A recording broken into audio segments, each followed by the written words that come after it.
केरला भारत का सबसे खूबसूरत स्टेट, जिसको घूमने का प्लान तो सभी करना चाहते हैं, बट इसको कैसे घूमना है ये समझना थोड़ा डिफिकल्ट है। तो चलिए आज इस प्लान को थोड़ा इजी बनाते हैं और शुरू करते हैं 7 डे की कंप्लीट आइटिनरी, जिसमें आप जानेंगे वहाँ कैसे पहुँच सकते हैं, कौन कौन से ट्रांसपोर्ट ऑप्शन हैं, बजट क्या होगा, कहाँ रुकें, क्या घूमें, बेस्ट टाइम कब होता है, खाने और शॉपिंग के ऑप्शंस क्या हैं, और लास्ट में मैं आपको एक बजट समरी भी देने वाला हूँ। वीडियो के बीच में काफ़ी सारी इन्फॉर्मेशन टिप्स मैं देता रहूँगा, इसीलिए वीडियो को स्किप बिल्कुल मत करिएगा। तो चलिए शुरू करते हैं।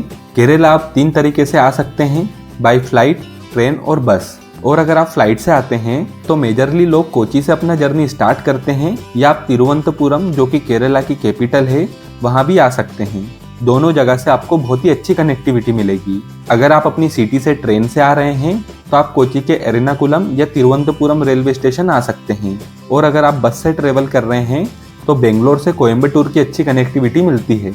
हमने हमारी जर्नी इंदौर से स्टार्ट की थी। हमने इंदौर से कोची की फ़्लाइट ली थी, जिसका हमने कुछ 5,200 रुपये पर पर्सन दिया था। अभी कोची पहुंचने के बाद आपके पास 3 ऑप्शन होते हैं केरला एक्सप्लोर करने के लिए। पहला ऑप्शन टैक्सी, जो आपकी पूरी ट्रिप के लिए आप बुक करवा सकते हैं। 7 दिन का आपको अप्रोक्स 15 से 17 हज़ार रुपये देना होगा, या फिर सेल्फ ड्राइव कार या बाइक भी ले सकते हैं, जो काफ़ी बढ़िया ऑप्शन है। हमने टैक्सी बुक की थी, और अगर आप सेल्फ ड्राइव कार लेते हैं तो आपको 10 से 12 हज़ार रुपये 7 दिन के देना रहेगा, और अगर आपको बाइक लेना है तो आप लोग 500 से 600 रुपये पर डे के हिसाब से बाइक भी रेंट कर सकते हैं। तीसरा ऑप्शन बस का है। बस से भी आप ट्रेवल कर सकते हैं। हर लोकेशन पर हाफ एन आवर में अच्छी कनेक्टिविटी मिल जाती है। और एक ट्रांसपोर्टेशन से रिलेटेड इन्फॉर्मेशन की बात करूं तो बता देता हूं, यहाँ पर आपको ओला और उबेर सिर्फ कोची और तिरुवनंतपुरम में ही मिलेगी। डे 1 कोची। कोची में एक्सप्लोर करने के लिए कुछ ही प्लेसेस हैं, तो आप उन्हें एक्सप्लोर कर सकते हैं।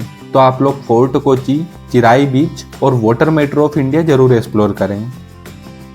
हमने कार रेंट पर ली थी, तो हम सुबह ही निकल गए थे मुन्नार के लिए। हम लोगों ने कार का पिकअप पॉइंट कोची एयरपोर्ट रखा था, और हम लोगों ने ड्रॉप पॉइंट तिरुवनंतपुरम रखा था। तो आप लोग भी ऐसा कर सकते हैं। और अगर आप कार बुक करना चाहते हो तो हम जो उनसे भैया के साथ गए थे उनके नंबर मैंने डिस्क्रिप्शन में डाल दिए हैं, तो आप उनसे बात करके बुक कर सकते हैं। और रास्ते में हमने एक्सप्लोर किया अथिरापल्ली वाटरफॉल, जो 75 किलोमीटर की दूरी पर है। 2 घंटे का सफर रहता है। ये वाटरफॉल केरला का सबसे बड़ा वाटरफॉल है। यहाँ पर काफी मूवीज के शॉट्स शूट हुए हैं। वाटरफॉल एक्सप्लोर करके आप 3 से 4 घंटे में पहुंच जाएंगे अथिरापल्ली से। रास्ते की बात कर लेते हैं तो सभी जगह का रास्ता बहुत ही पिक्चरस है, तो आपको सभी जगह पर फोटो क्लिक करने का मन होगा। अगर आप सेल्फ ड्राइव कार या बाइक ले रहे हैं तो रोड की कंडीशन काफी अच्छी है और आपको काफी मजा आएगा। मुन्नार पहुंचने के बाद स्टे की बात कर लेते हैं, तो यहाँ पर आपको काफी ऑप्शंस मिल जाएंगे होम स्टे के, होटल के, जो कि आपको 1,000 रुपये से 3,000 रुपये पर डे के हिसाब से मिल जाएंगे। हमने होटल लिया था जिसका हमने 1,500 रुपये पर डे दिया था। डिस्क्रिप्शन में होटल्स के डिटेल में डाल दूंगा, अगर आप बुक करना चाहें तो कर सकते हैं। अगर आप लोग बस से ट्रेवल कर रहे हैं मुन्नार, तो आप लोग टाउन में स्टे लीजिए। लोकल ट्रांसपोर्टेशन की बात कर लेते हैं, जैसे मुन्नार, थेकड़ी, एलएफपी और वर्कला। यहाँ पर आपको सारी जगह टैक्सी की सुविधा मिल जाएगी, जो आपको साइट सीन के 2 से 3 हज़ार रुपये पर डे के हिसाब से चार्ज करेंगे।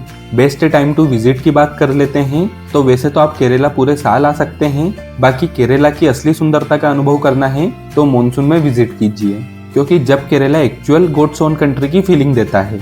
डे 2 मुन्नार। सुबह अर्ली मॉर्निंग आप निकल जाइए कोलुकुमलाई के लिए, जिसके लिए आपको सुबह 4 बजे जीप लेना पड़ेगा, जिसका आपको 1,000 से 1,500 रुपये पर एडल्ट के हिसाब से चार्ज देना होगा। जीप 20 किलोमीटर का full off roading adventure ride कराएगी, जो आपको highest tea plantation in the world लेकर जाएगी, और वहां से सनराइज देखने का अलग ही एक्सपीरियंस है। आप वहां पर टी फैक्ट्री भी विजिट कर सकते हैं। कोलुकुमलाई एक्सप्लोर करके आप 8 से 9 बजे तक वापस आ जाएंगे। उसके बाद आप ब्रेकफास्ट करके आ जाइए एराविकुलम नेशनल पार्क, जो फेमस है नीलगिरी थार के लिए और टी प्लांटेशन के लिए, जहां पर आपको बस से ऊपर लेकर जाएंगे और ड्रॉप कर देंगे, और फिर आप वहां वॉक करके इसे एक्सप्लोर कर सकते हैं। इसके बाद आप जाइए मत्थुपट्टी डैम। यहाँ पर आप पेडल बोट और स्पीड बोट दोनों की राइड कर सकते हैं। माउंटेन्स के बीच बोटिंग करने का मजा अलग ही होता है। यहाँ से आप लोग जा सकते हैं इको पॉइंट। इको पॉइंट में भी आपको बोटिंग के ऑप्शंस मिल जाएंगे। सारे बोटिंग के ऑप्शंस आपको 200 से 250 रुपये पर पर्सन के हिसाब से चार्ज होंगे। इको पॉइंट के बाद आप जा सकते हैं कुंडाला डैम, जो पेरियार लेक पर बना हुआ है और वेस्टर्न माउंटेन्स से सराउंडेड है। उसके बाद आप जाइए फोटो पॉइंट। फोटो पॉइंट में आप टी गार्डन के बीच में फोटोज क्लिक कर सकते हैं, वीडियोस बना सकते हैं और यहाँ पर आप लोग अपना दिन खत्म कर सकते हैं। डे 3 मुनार से थेकड़ी। ब्रेकफास्ट करने के बाद आप निकल जाइए थेकड़ी के लिए, जो कुछ 100 किलोमीटर है। 3 घंटे में आप लोग पहुंच जाएंगे। रास्ते में ही आप लोग एक्सप्लोर कर लीजिए स्पाइस गार्डन, जिसका आपको 100 रुपये एंट्री चार्जेस देना होगा। वहाँ पर आप लोग अलग अलग तरह की स्पाइसेस देख सकते हैं और स्पाइसेस की शॉपिंग भी कर सकते हैं, क्योंकि यहाँ की स्पाइसेस काफ़ी मशहूर है। आपको बहुत ही अच्छी स्पाइसेस और बहुत ही रिजनेबल दाम में यहाँ पर मिल जाएगी। मैंने जहाँ से ली थी वहाँ की डिटेल्स मैं आपको डिस्क्रिप्शन में डाल दूंगा। आप लोग होटल में चेक इन कर लीजिए। फ्रेश होकर आप लोग जाइए एलिफेंट सफारी के लिए, जो एक एलिफेंट का पैकेज रहता है, जिसमें आप लोग elephant ride, elephant bath, elephant को खिलाना, ये सारी चीजें कर सकते हैं और इसमें काफी मजा आता है।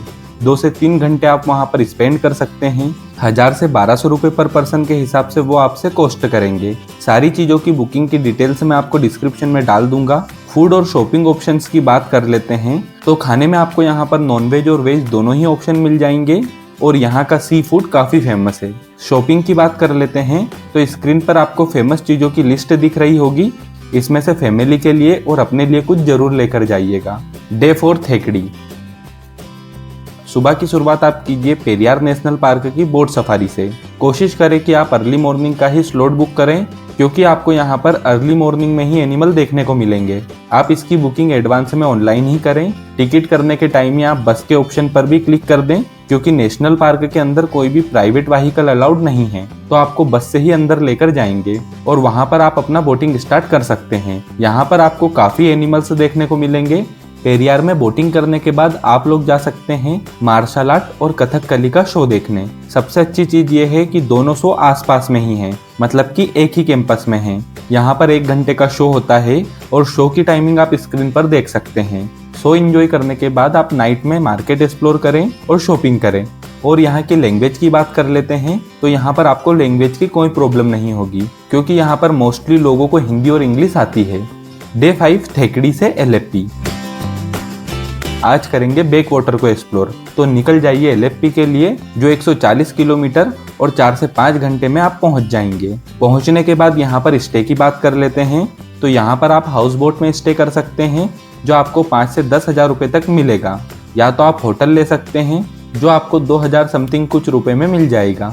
स्टे के बाद आप फ्रेश होकर जा सकते हैं श्री कृष्ण स्वामी टेम्पल के दर्शन करने के लिए। और यहाँ पर पायसम का प्रसाद खाना बिल्कुल ना भूलें, जो आपको ऑनलाइन ही बुक करना होता है। इसके बाद आप जा सकते हैं एलेप्पी बीच और वहाँ पर रिलैक्स करके आप डे यहीं पर एंड कर सकते हैं।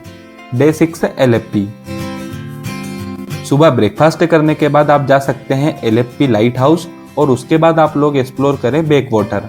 अभी बैक वाटर एक्सप्लोर करने के लिए भी आपके पास ऑप्शंस होते हैं। अगर आप हाउस बोट में स्टे कर रहे हैं तो आपको बैक वाटर राइड इंक्लूड रहती है, उसमें आप यहाँ की खूबसूरती देख सकते हैं। दूसरा ऑप्शन, अगर आप हाउस बोट में स्टे नहीं कर रहे हैं तो आप लोग हाउस बोट 12 घंटे के हिसाब से भी रेंट कर सकते हैं, जो 3 से 4 हज़ार रुपए कॉस्ट करती है, जिसमें फूड भी इंक्लूड रहता है। तीसरा ऑप्शन, आप लोग शिकारा से बैक वाटर एक्सप्लोर कर सकते हैं और कुछ एडवेंचर करना है तो आप लोग काई का यूज कर सकते हैं, जिसमें आपको सनराइज और सनसेट दोनों के ऑप्शन से मिल जाते हैं। और हमने एक्सप्लोर किया था पूरा backwater. Day 7 Alleppey to Varkala. Road के एक साइड बैक वाटर और एक साइड आपको सी का नज़ारा दिखने वाला है।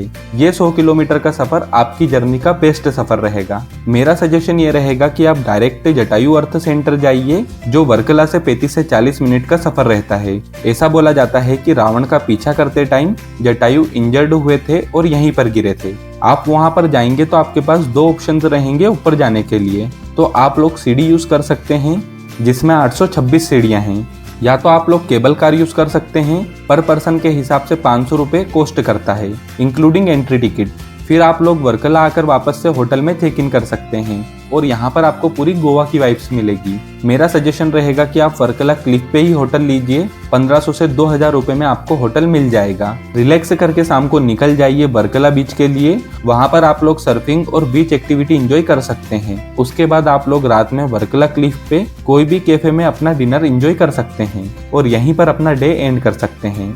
Day 8 Varkala to Thiruvananthapuram. अगर आप लोगों की डे 8 पर फ्लाइट, ट्रेन या बस है तिरुवनंतपुरम से, तो आप लोग सुबह सुबह डायरेक्ट निकल जाइए। अगर आपकी दोपहर या शाम में फ्लाइट या ट्रेन है तो आप लोग वहां से पूवर जा सकते हैं वर्कला से। वहां पर आप लोग मेन ग्रुव फॉरेस्ट में बोट राइड कर सकते हैं। उसके बाद आप तिरुवनंतपुरम जाकर श्री पद्मनाथ स्वामी के दर्शन कर सकते हैं और फिर शाम को आप अपनी रिटर्न जर्नी स्टार्ट कर सकते हैं। दोस्तों, बात कर लेते हैं क्या कैरी करना चाहिए आपको ट्रिप पर। तो इसकी लिस्ट आपको स्क्रीन पर दिख रही होगी। अब लास्ट में मैं आपको बजट समरी और बता देता हूँ। अगर आप सोलो या कपल ट्रेवल के लिए बस से एक जगह से दूसरी जगह का टिकट लेंगे तो 250 से 300 रुपए का वो पड़ता है। और अगर आप 2 व्हीलर रेंट कर लेते हैं तो पूरा ट्रांसपोर्टेशन और लोकल साइट सीइंग मिलकर 3500 से 4000 रुपए में हो जाएगा। अब बात करते हैं रहने की। शेयरिंग रूम या हॉस्टल में आपको 1000 से 1500 रुपए में रूम मिल जाएगा, यानी कि एक व्यक्ति के लिए 7 दिन का खर्चा 5000 से 5500 रुपए आएगा। खाने पीने का खर्चा लगभग 3 से 4000 रुपए का हो सकता है। तो अगर आप लोग सिंपल और बजट फ्रेंडली ट्रिप करना चाहते हैं तो लगभग आपका 14 से 15,000 रुपए में आपका पूरा 7 दिन का ट्रिप हो जाएगा। अगर आप फैमिली के साथ टैक्सी लेकर कवर करेंगे तो खर्चा 18,000 से 20,000 रुपए पर पर्सन हो सकता है। और अगर आप लोग सेल्फ ड्राइव कार लेकर जा रहे हैं तो 22 से 25,000 रुपए तक खर्चा हो सकता है। उम्मीद है आपको ये केरला गाइड पसंद आई होगी। अगर वीडियो अच्छा लगा हो तो वीडियो को लाइक जरूर करें और अगर आपने अभी तक चैनल को सब्सक्राइब नहीं किया है तो सब्सक्राइब जरूर करें। इससे हमें मोटिवेशन मिलता है ऐसे और वीडियोस लाने का। Thank you for watching. मिलते हैं अगले वीडियो में किसी नई डेस्टिनेशन के साथ। तब तक के लिए बाय बाय, टेक केयर।